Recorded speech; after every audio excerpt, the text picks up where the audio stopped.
আসসালামু আলাইকুম।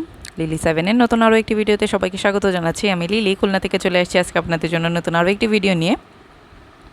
আজকে যে জিনিসটা শেয়ার করব সেটা হচ্ছে আমার একদম শুরুর দিকের কাজ, যেটা আপনারা আমার পুরান ভিউয়ার্স আছেন তারা নিশ্চয়ই জানেন যে আমি আমার উদ্যোগটা শুরু করেছিলাম একদম হ্যান্ডমেড জুয়েলারি নিয়ে, যেটা আমার পুরোটা হাতে বানানো থাকে। আমি ম্যাটেরিয়ালস কিনে সেটাকে একদম সেট আপ দিয়ে আমার নিজস্ব ডিজাইনে আমি হাতে সেটা বানিয়ে থাকি। তো আমি আশা করছি আপনাদের আমার কাজগুলো কিছুটা হলেও শিক্ষণীয়। তো এখানে আমি কিছু আজকে নতুন ম্যাটেরিয়ালস কিনেছিলাম। এই এলিমেন্টসগুলো একদম অল্প অল্প করে কেনা হয়েছিল, কারণ যে এলিমেন্টসগুলো আমার কাছে নেই ঠিক সেই এলিমেন্টসগুলোই আমি গিয়ে নিয়ে এসেছিলাম।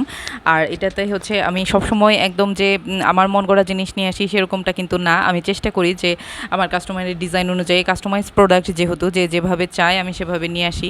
আর দেখেন কি ছোট ছোট ছোট ছোট কিছু হিজাব পিন, এগুলো এত প্রিটি আর এত বেশি পরিমাণে চলে। আমি যখন মেলাগুলো করি তখন কিন্তু এই ডিজাইনগুলি বা এই ছোট ছোট আইটেমগুলি অনেক বেশি পরিমাণে সেল হয়। তো আমি চেষ্টা করি এই ধরনের আইটেমও রাখার জন্য, কারণ আসলে সেল যেটা দিয়ে বেশি হবে সেটা তো রাখতেই হবে। একদম খুব দামি দামি জিনিস যে কন্টিনিউয়াস অনেক বেশি সেল হবে এরকমটা কিন্তু হয় না। আবার দেখা যায় যে ছোট ছোট জিনিস অনেক বেশি সেল হলে সেখান থেকে কিছুটা হলেও কিন্তু একটা প্রফিট অংশ বের হয়ে আসে। তো আপনারা যেভাবে চান, যেভাবে প্রফিট করতে চান, যেভাবে কাজটাকে লাভ বের করে নিয়ে আসতে পারবেন ঠিক সেভাবেই কিন্তু কাজটাতে অগ্রসর হইতে হবে।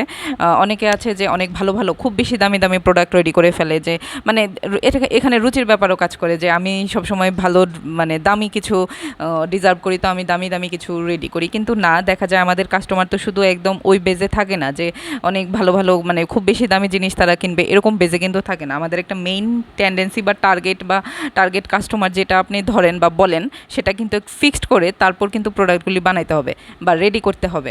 এখন আমি যদি এরকম গণহারে সব কিছু বানাই, আবার যদি একদম লো বাজেটে সব কিছু বানাই, তাহলে আমার কাস্টমার ঠিক সেভাবেই আসবে। আবার যদি খুব বেশি এক্সক্লুসিভ বানিয়ে ফেলি তখন সেভাবেই কিন্তু আসবে, তো ওইভাবে কিন্তু বেশি কাস্টমার আসবে না।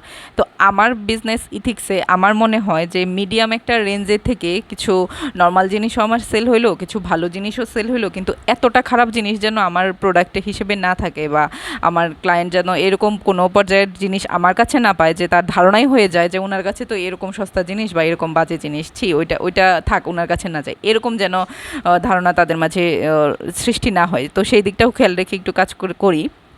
আর তার চেয়েও বড় কথা, আমরা যেহেতু বাঙালি, আমরা বাংলাদেশে থাকি, বাংলাদেশ থেকে আমরা বিজনেস করি, এইখানে কি সবারও তো অ্যাবিলিটি থাকে যে আমি অনেক ভালো কিছু মানে কিনতে পারবো, অনেক ভালো কিছু ডিজার্ভ করবো। তো আমজনতা যেভাবে যে অ্যাঙ্গেলে মানে যে প্রোডাক্টগুলি তারা চায়, যে জিনিসগুলি তাদের ডিমান্ড, সেই জিনিসগুলো যদি বাজেট ফ্রেন্ডলি করতে পারি, তার মানে পকেটের বাজেট কেমন হবে, ওর মাঝে আমার কতটুকু লাভ হবে, এরকম যদি করতে পারি তাহলে কিন্তু বিজনেসটা একদম স্মুথলি চলে।